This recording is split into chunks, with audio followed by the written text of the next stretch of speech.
Deus tem nos trazido algumas mensagens nos últimos dias que é realmente para a gente fechar o ano com chave de ouro, fechar o ano de uma forma muito especial, de uma forma gloriosa, como exemplo da própria, aliás, as últimas, né?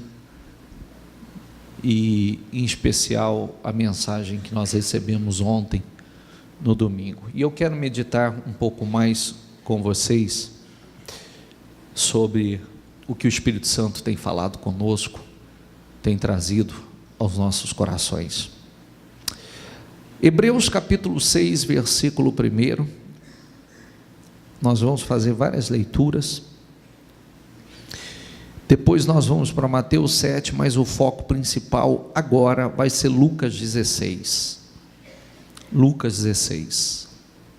Eu volto a dizer, continuo batendo nessa tecla, talvez a mensagem mais forte do ano, ela aconteceu a semana passada. Na minha visão, é disparada a mensagem mais forte do ano. Mensagem esta transformadora, mensagem essa que muda tudo. Muda tudo. Foi quando nós pregamos a semana passada acerca da graça do Senhor. Diga comigo, graça. Totalidade de Cristo em mim. Diga, a graça é a totalidade de Cristo em mim. Diga, a graça é o poder para realizar naturalmente aquilo que de uma outra forma jamais poderia realizar. A graça de Deus é o poder, nós falávamos a respeito que a graça, ela nos possibilita sermos como Cristo. A graça do Senhor sobre nós faz de nós semelhantes a Cristo em tudo, na fé, no pensamento, na autoridade, no poder. Nós falávamos a respeito, volto a dizer só para quem não pegou essa mensagem, que a graça de Deus nos exclui, tira qualquer justificativa, qualquer desculpa que poderíamos dar, que eu não consigo, difícil e etc. Não, porque se nós perguntássemos a um jogador de futebol, um garoto que está numa escola de futebol, se você perguntasse para ele, olha, se você tivesse a possibilidade de receber toda a virtude, habilidade que existe no Neymar, você faria qualquer coisa para receber isso? Sim. Mas isso é possível? Não. Se pegasse um estudante de engenharia ou de arquitetura e perguntasse a ele se ele pudesse receber toda a habilidade de Oscar Niemeyer, se tivesse alguma possibilidade, se ele queria, ele diria, como queria? Urgente, agora. Eles não têm, mas nós temos. Nós temos a possibilidade de receber toda a virtude, toda a habilidade, todo o poder que havia em Cristo, ou que há em Cristo em nós hoje, através da sua graça. A graça, como falamos, é o poder para reinar em vida, não é reinar depois de morto, reinar em vida. Amém? A graça é algo fora do comum, é uma unção fora do comum, é o poder para sermos exatamente como Cristo, com as mesmas virtudes, com as mesmas habilidades. É por isso que aí nós entendemos, porque ele diz, aquele que crê em mim fará as obras que eu faço, e as fará maiores do que estas. Olha o que Jesus disse. Amém? Portanto, deixemos os ensinos elementares a respeito de Cristo. Diga comigo, e avancemos para a maturidade. Sai do primário.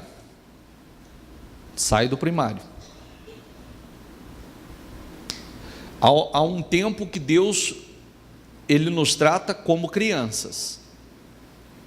há um tempo que os ensinamentos elementares, nós passamos por eles. Para chegar a uma graduação, você começa nos ensinos elementares, mas nós vamos evoluindo, até chegar a um alto nível de graduação. Amém? Então, portanto, deixemos os ensinos elementares a respeito de Cristo e avancemos para a maturidade, sem lançar novamente o fundamento do arrependimento de atos que conduzem à morte, da fé em Deus. Quer dizer, há um tempo que já passou da hora. Às vezes a pessoa passa anos dentro da igreja, anos sentado no banco da igreja, e ele está ainda nos ensinos elementares. Por quê? Porque não há um desejo, as pessoas acham que ser um cristão, frequentar a igreja é isso, é participar de uma reunião, não exige nenhuma evolução, nenhum crescimento. Por isso que muitas vezes as pessoas entra ano e sai ano e nada muda, porque nada muda internamente, não há um crescimento, não há uma evolução, não há uma revelação mais profunda, espiritualmente falando.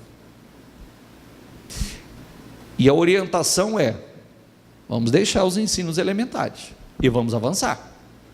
Se eu quero mais, eu preciso avançar, porque não tem a mínima possibilidade de dar mais quando ainda estamos nos ensinos elementares ou fundamentais, ou ainda estamos na qualidade de crianças espirituais. Amém? Da instrução a respeito de batismo, da imposição de mãos, da ressurreição dos mortos e do juízo eterno. Pode passar. Mateus 7,13: entrem pela porta estreita, pois larga é a porta e ampla o caminho que leva à perdição. Diga comigo: e são muitos os que entram por ela. Passa, por favor. Como é estreita a porta e apertado o caminho que leva à vida, são poucos os que a encontram. Lucas 16:19: havia um homem rico que se vestia de púrpura e de linho fino e vivia no luxo todos os dias. Diante de seu portão fora deixado um mendigo chamado Lázaro, coberto de chagas. Este ansiava comer o que caía da mesa do rico. Até os cães vinham lamber as suas feridas. Chegou o dia em que o mendigo morreu. Diga comigo: e os anjos o levaram para junto de Abraão. O rico também morreu e foi sepultado. Diga comigo: no Hades, no inferno, onde estava sendo atormentado, ele olhou para cima e viu Abraão de longe, com Lázaro ao seu lado. Então chamou: pai Abraão, tem misericórdia de mim e manda que Lázaro molhe a ponta do dedo na água e refresque a minha língua, porque estou sofrendo muito neste fogo. Mas Abraão respondeu: filho, lembre-se de que durante a sua vida você recebeu coisas boas, enquanto que Lázaro recebeu coisas más. Agora, porém, este está sendo consolado aqui e você está em sofrimento. Além disso, entre vocês e nós há um grande abismo, de forma que os que desejam passar do nosso lado para o seu, ou do seu lado para o nosso, não conseguem. Ele respondeu: então eu te suplico, pai, manda Lázaro ir à casa de meu pai, pois tenho 5 irmãos, deixe que ele os avise, a fim de que eles não venham também para este lugar de tormento. Abraão respondeu: diga comigo, eles têm Moisés e os profetas, que o ouçam. Não, pai Abraão, disse ele, mas se alguém dentre os mortos fosse até eles, eles se arrependeriam. Abraão respondeu: se não houve a Moisés e aos profetas, tampouco se deixarão convencer, ainda que ressuscite alguém dentre os mortos. Nós falávamos a respeito, presta atenção nisso, tá? Presta atenção nisso, porque a prosperidade e o que você possui não significa que você está abençoado, até porque nós estamos vendo aqui um rico que viveu a sua vida na riqueza, sua vida de forma descompromissada, a sua vida do seu jeito, da sua maneira, e quando morreu, foi para o inferno. E nós estamos vendo o mendigo Lázaro, que muito representa os cristãos, como os cristãos são vistos, né? Porque nós somos vistos muitas vezes como um povo miserável, como um povo de mente pequena, um povo, a palavra é essa, né? Um povo miserável, sem cultura, um povo que vive para mendigar, um povo que vive e etc, etc, mas que tem guardado a fé. Mas mesmo assim, qual a vantagem do mendigo? Que com tudo que ele passou, com tudo que ele viveu, ele guardou a sua fé. Não teve uma fé para viver uma vida próspera, uma vida abundante, mas teve a fé para alcançar a sua salvação. Amém? Mas não se prenda nisso, porque esse não é o foco. Ontem nós trazíamos uma reflexão muito profunda. Geralmente nós temos um plano de futuro bacana, nós fazemos o plano da faculdade, nós fazemos o plano para o casamento, nós fazemos um bom plano para o futuro, um bom plano de previdência, nós fazemos um bom plano para a aposentadoria, nós fazemos bons planos dessa natureza, mas geralmente não temos como foco, não temos como visão o bom plano da eternidade. E esse é um problema sério, que é o que aconteceu com esse homem. Ele viveu a sua vida regalada, a sua vida completamente descompromissada, somente preocupado com as coisas dessa vida, com as coisas terrenas, e não se preocupou com a coisa mais importante da sua vida, com o seu alvo, que é a eternidade. Ontem nós falávamos e meditávamos acerca da cidade que o Senhor tem preparado para nós, a Nova Jerusalém. Nós falávamos como ela é rica, como ela é extraordinária, como ela é construída à base de pedras preciosas, de pérola, de ouro fino que parece um vidro, as suas ruas, a cidade que está preparada para nós, aqueles que têm caminhado nesta terra, têm sonhos, têm projetos, mas não perdem de vista, não permitem que nada assuma o alvo principal da sua vida, que é a eternidade.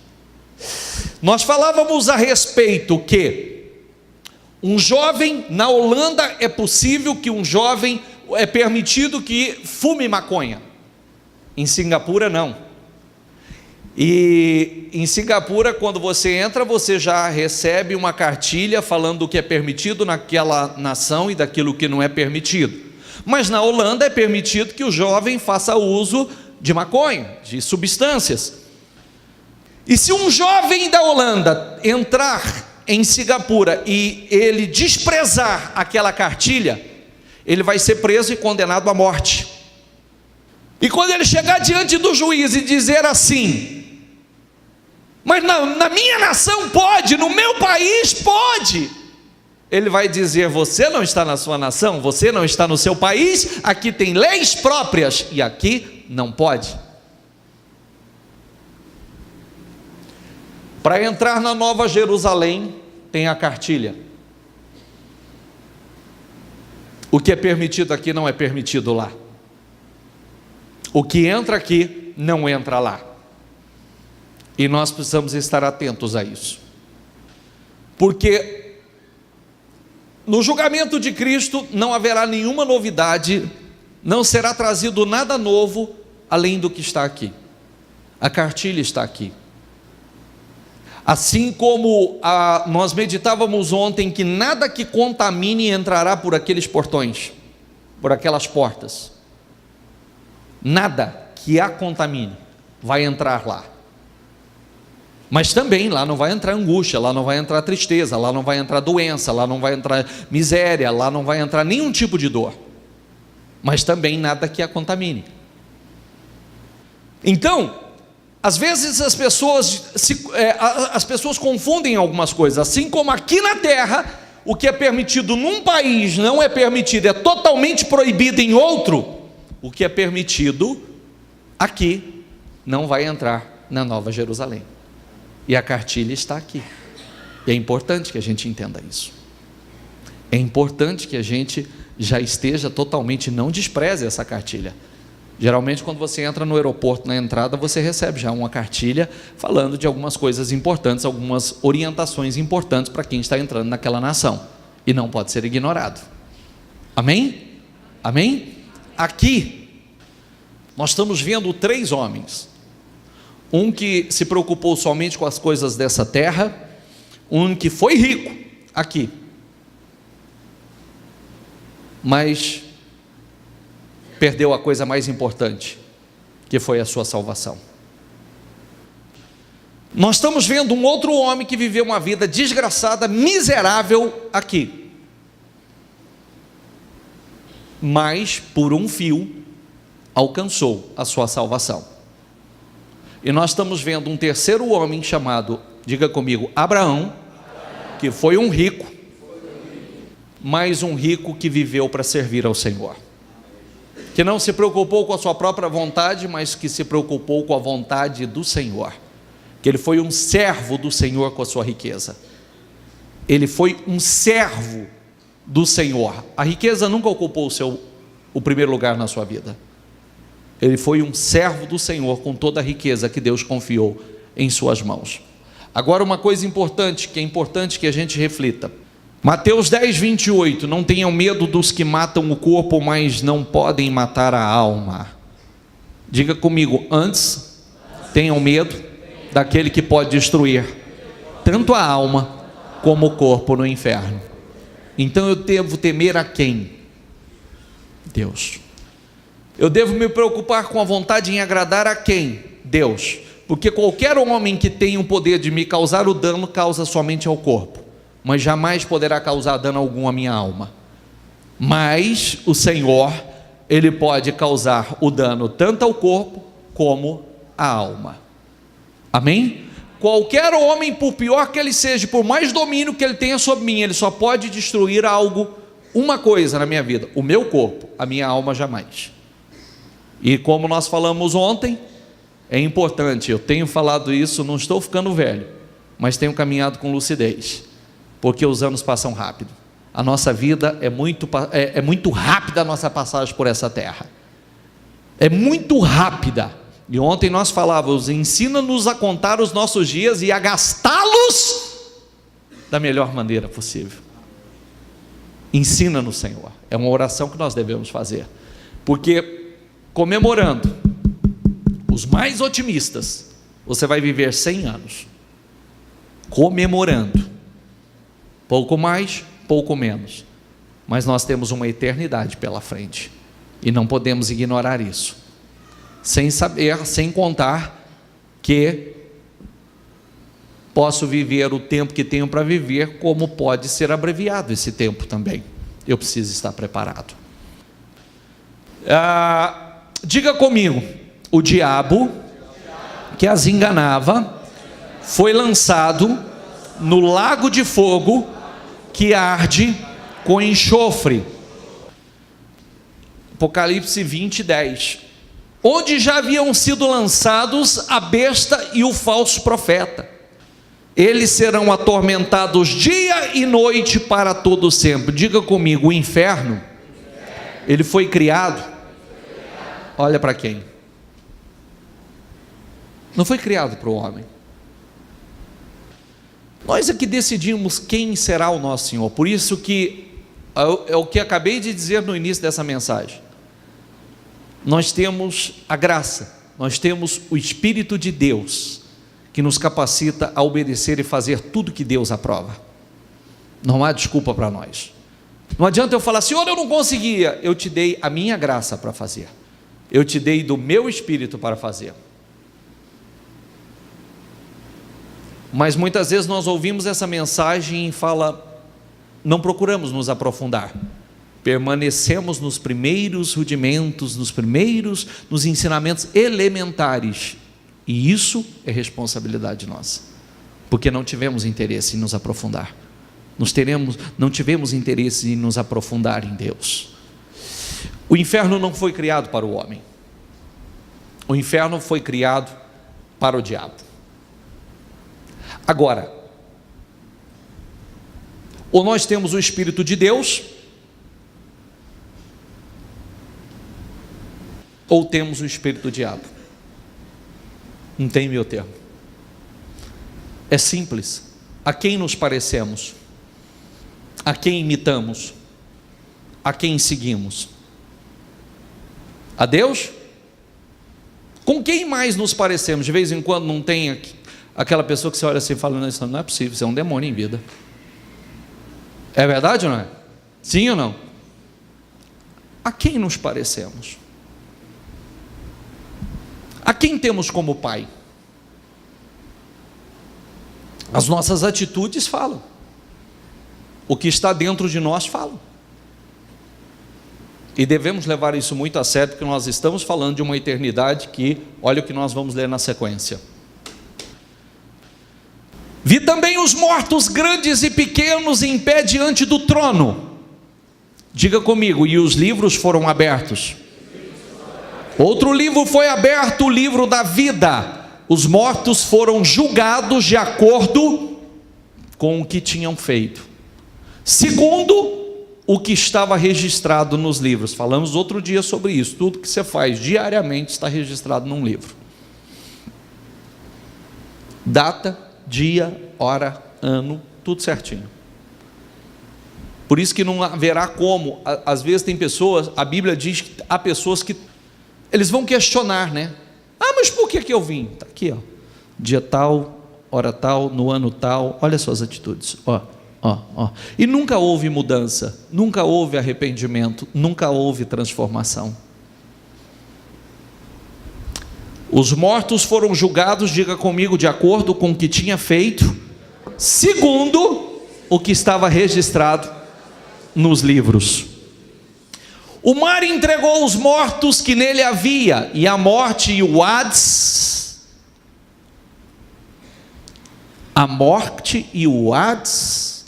entregaram os mortos que nele havia. Cada um foi julgado de acordo com o que tinha feito, porque até quem está no inferno vai saber por que foi para o inferno. Sabe por que você foi para lá?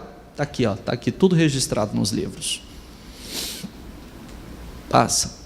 Então a morte e o Hades foram lançados no lago de fogo. Por quê? Porque o inferno é um local temporário. O lago de fogo e enxofre é o definitivo. O inferno é um local de tormento temporário, mas o lago de fogo e enxofre é o local definitivo. E você sabia que os cientistas dizem que lago de fogo e enxofre, você sabia que o único cheiro que o ser humano não consegue se adaptar, se acostumar é com o cheiro do enxofre? Diz os cientistas. Passa, por favor. Diga comigo, aqueles cujos nomes não foram encontrados no livro da vida, foram lançados aonde? Às vezes, todos os dias em época como estas, nós vemos milhares e milhares de pessoas sendo ceifadas, através de acidentes, através de pessoas embriagadas, uso demasiado de drogas, de álcool, brigas, violência, como aqueles dois camaradas a semana passada, que é chocante aquela imagem, que quando eu vi aquela imagem daqueles dois caras mortos com aqueles olhos estatalado daquele jeito, a única coisa que bateu no meu coração foi: o diabo tragou os dois. Acabou, não tem volta. Acabou, acabou.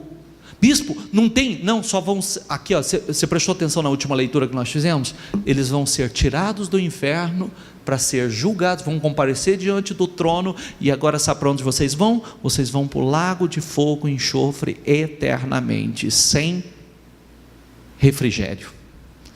Você viu que a primeira leitura que nós fizemos, o rico, ele estava buscando algo, que pelo menos que molhasse a ponta do dedo com água, para que refrescasse, buscando um pouquinho de alívio, porque não tem alívio, não tem refrigério.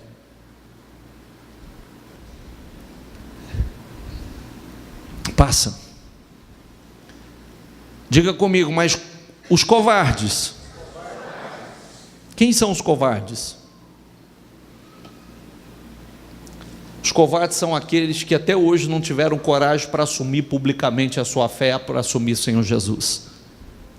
Está mais preocupados com o que a sociedade, com o que a família pensa, com o que a sociedade, com o que os amigos aprovam, do que o Senhor. Esses são os covardes que estão em cima do muro. Esses são aqueles que o Senhor vai dizer assim: como vocês me negaram diante dos homens, eu os negarei diante de meu Pai que está nos céus. Mas aqueles que me confessaram diante dos homens, eu também o confessarei diante do meu Pai que está nos céus. Porque muitas são as pessoas que até hoje querem fazer a política da boa vizinhança. A fé dele é oculta. Ele tem medo das pessoas reprovarem, ele tem medo das pessoas não aceitarem, porque ele, aliás, desculpa a sinceridade, porque ele não aceitou Jesus até hoje. Porque se tivesse aceitado de verdade, assumia publicamente a sua fé. Doa a quem doer. Doa a quem doer. Até porque a Bíblia nos ensina a ser fiéis até a morte. Quanto aos covardes, aos incrédulos, aqueles que não creem, os depravados, os assassinos, nós falamos outro dia, quem faz mal ao seu irmão também é assassino. Os que cometem a imoralidade sexual, todo tipo de imoralidade sexual, tudo que está fora do casamento, imoralidade sexual, os que praticam a feitiçaria, os idólatras, e todos os mentirosos, o lugar deles será no lago de fogo que arde com enxofre. Esta é, diga comigo, a segunda morte. Porque a primeira é essa que nós conhecemos. A segunda morte é essa que nós acabamos de ler, que é aquela que muitos serão trazidos, julgados e lançados no lago de fogo. Essa é a segunda morte. A primeira é essa, quando a pessoa parte agora. A primeira morte. Passa, por favor.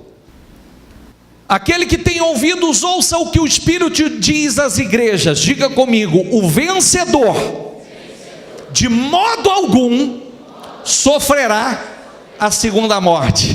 Quem é o vencedor?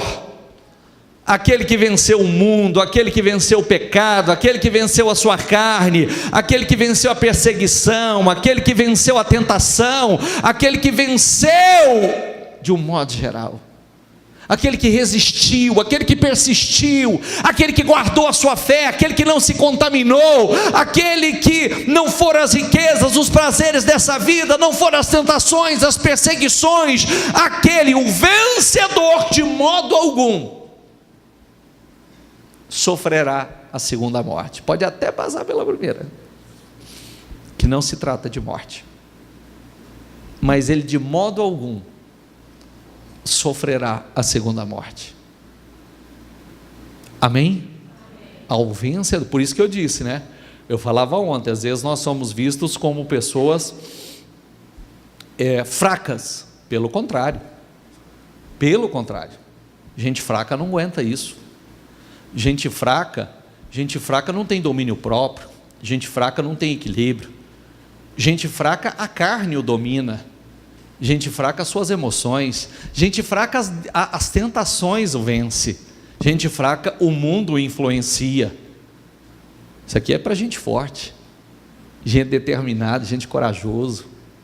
Não é para covarde, covarde é o que, gente que não tem medo, gente que assume a sua fé, doa quem doer, não está buscando a aprovação de quem quer que seja, buscando a aprovação de Deus, ao vencedor. Tanto é que é visto como o vencedor, é chamado como vencedor, de modo algum sofrerá a segunda morte. Amém, gente? Estes irão para o castigo eterno, mas os justos para a vida eterna. Por que nós estamos falando sobre isso agora? Hoje é segunda-feira, bispo. Já já você vai entender. Passa. Volta, por favor. Estes irão para o castigo eterno, mas os justos para a vida eterna. Marcos 9,48. Diga comigo: onde o seu verme não morre e o fogo não se apaga. Olha que coisa incrível, né? O fogo neste lugar de tormento não se apaga, e o verme que come carne nunca morre. Imagina o tamanho do sofrimento de um ser humano. Olha o tamanho do sofrimento de um ser humano.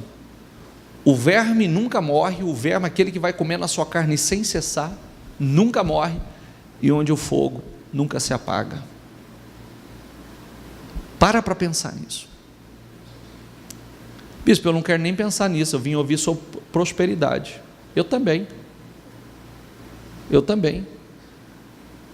Só que você quer ser Abraão ou você quer ser o rico que foi para o inferno? Você quer ser Lázaro? Lázaro ainda está numa condição melhor. Gemeu, comeu o resto do rico, mas ainda não se contaminou com o pecado, com o mundo. Ainda houve fé para a salvação. Nós precisamos levar a sério isso. Nós estamos prestes a virar mais um ano. E como nós temos falado, a cada término de ano, cada virada de ano, é uma época bastante delicada. Porque a Bíblia diz que Jesus virá um dia e hora que ninguém espera. Eu falo sempre sobre isso, que eu temo muito virada de ano. Porque virada de ano, o mundo está disperso, o mundo está distraído. Quem está mais ou menos na fé, meio em cima do muro, está mais para o lado de cá. Está envolvido com as coisas do mundo, envolvido com pecado, com bebedice, está envolvido com uma série de coisas que certamente, como diz a leitura ali, aquilo que contamina jamais entrará lá. E se eu estou contaminado, eu jamais vou entrar lá. Se há algo dentro de mim que ainda contamina aquele lugar, jamais eu vou entrar lá. Eu preciso levar isso muito a sério, porque nós precisamos estar muito atentos que tipo de riqueza estamos acumulando, porque não adianta nada você ser rico aqui nesta terra e miserável diante do Senhor. Ser rico na vida terrena e ser um miserável aos olhos de Deus. Diga comigo: o que adianta o homem ganhar o mundo inteiro se perder a sua alma? O que dará o homem em recompensa? A sua alma. O que adianta? Passa, por favor. Então ele dirá aos que estiverem à sua esquerda: malditos, apartem-se de mim para o fogo eterno. Diga comigo: para o fogo eterno, preparado para o diabo e os seus anjos. Olha o que eu disse: fogo eterno não foi preparado para o homem, para o diabo e para os seus anjos. Mas tem os seus seguidores. Tem aqueles que fazem mais a vontade do diabo do que a vontade de Deus, e o fogo está preparado para esses. Passa. Então lhes contou esta parábola: a terra de um certo homem rico produziu muito. E ele pensou consigo mesmo: o que vou fazer? Não tenho onde armazenar minha colheita. Então disse: já sei o que vou fazer. Vou derrubar os meus celeiros e construir outros maiores, e ali guardarei toda a minha safra e todos os meus bens. Diga comigo: e direi a mim mesmo: você tem grande quantidade de bens armazenados para muitos anos. Descanse, coma, beba e alegre-se. Contudo, Deus lhes disse: insensato, esta mesma noite a sua vida lhe será exigida. Então, quem ficará com o que você preparou? Tem outra tradução que diz assim: louco, louco, hoje te pedirão a tua alma. E o que você tem? E agora? Diga comigo: assim acontece com quem guarda para si riquezas, mas não é rico. Você entendeu que o problema não está na riqueza? Você entendeu ou não? Sim ou não? O problema não está na riqueza, porque se o problema estivesse na riqueza, Abraão jamais teria sido salvo, porque foi riquíssimo. Mas o problema está: existem muitas pessoas somente preocupadas com as coisas terrenas, somente preocupadas em ajuntar tesouros terrenos, e são miseráveis diante de Deus, não é rico para com Deus. Esse é o problema. O problema não está em ser rico. Miseráveis espiritualmente, e o que você tem não serve para nada. Louco, muda a tradução, por favor. Deixa eu voltar essa leitura aqui e ler nessa outra tradução. Põe na Almeida, por favor. E propôs-lhe uma parábola, dizendo: a herdade de um homem rico tinha produzido em abundância, e arrazoava entre si, dizendo: que farei? Não tenho onde recolher os meus frutos. E disse: farei isto, derribarei os meus celeiros e edificarei outros maiores, e ali recolherei todas as minhas novidades e os meus bens. E direi à minha alma: alma, tens em depósito muitos bens para muitos anos, descansa, come, bebe e folga. Mas Deus lhe disse, repita comigo: louco, esta noite te pedirão a tua alma, e o que tens preparado, para quem será? Louco. É momento da gente fazer uma reflexão profunda. Qual é o problema? O problema é que muitas pessoas, o foco somente está nas coisas dessa terra. Não tem como foco ser rico para com Deus, rico espiritualmente.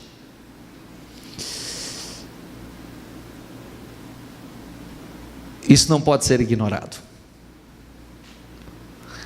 Isso não pode ser tratado como um assunto não tão importante, porque esse é o assunto mais importante da sua vida.